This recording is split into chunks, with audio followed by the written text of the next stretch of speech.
Usa ka PUJ driver sa Cagayan de Oro City ang gireklamo sa usa ka pasahero tungod daw nagadali kini ug nabutang sa peligro ang iyang mga pasahero.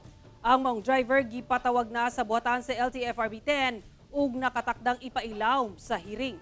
Ani report.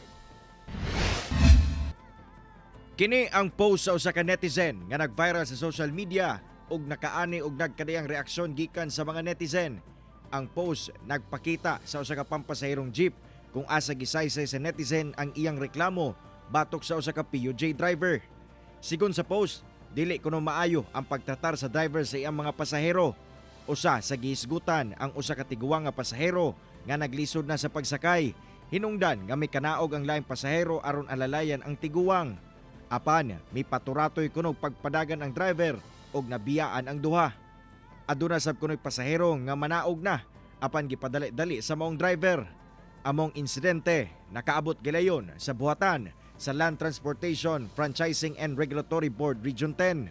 Gilayon nga nasubay among driver pinaagi sa tracking team nga gihimo sa LTFRB og kooperasyon sa mga transport group. So ato katong pato sa opisina, then gi-issue na to og show cause order ang cooperative o operator nga nung dili ma-revoke o dili ma-cancel ang iyang prangkisa tungod sa iyang gibuhat nga violations. Nakatakdang magpahigayon og hearing ang LTFRB uban ang driver sa jeep, operator og complainant.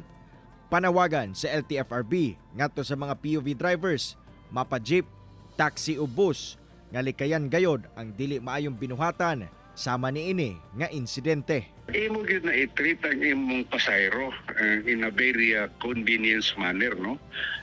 Ihatod nimo sa iyang destination, then dili ka mag bugal-bugal, no? Dili nimo singgitan, then dili nimo pangayuan og sobra, no? Sa atong gi-authorize nga taripa. Kauban si Makoy Simpron sa kamera. Ako si Cyril Chavez para sa One Mindanao.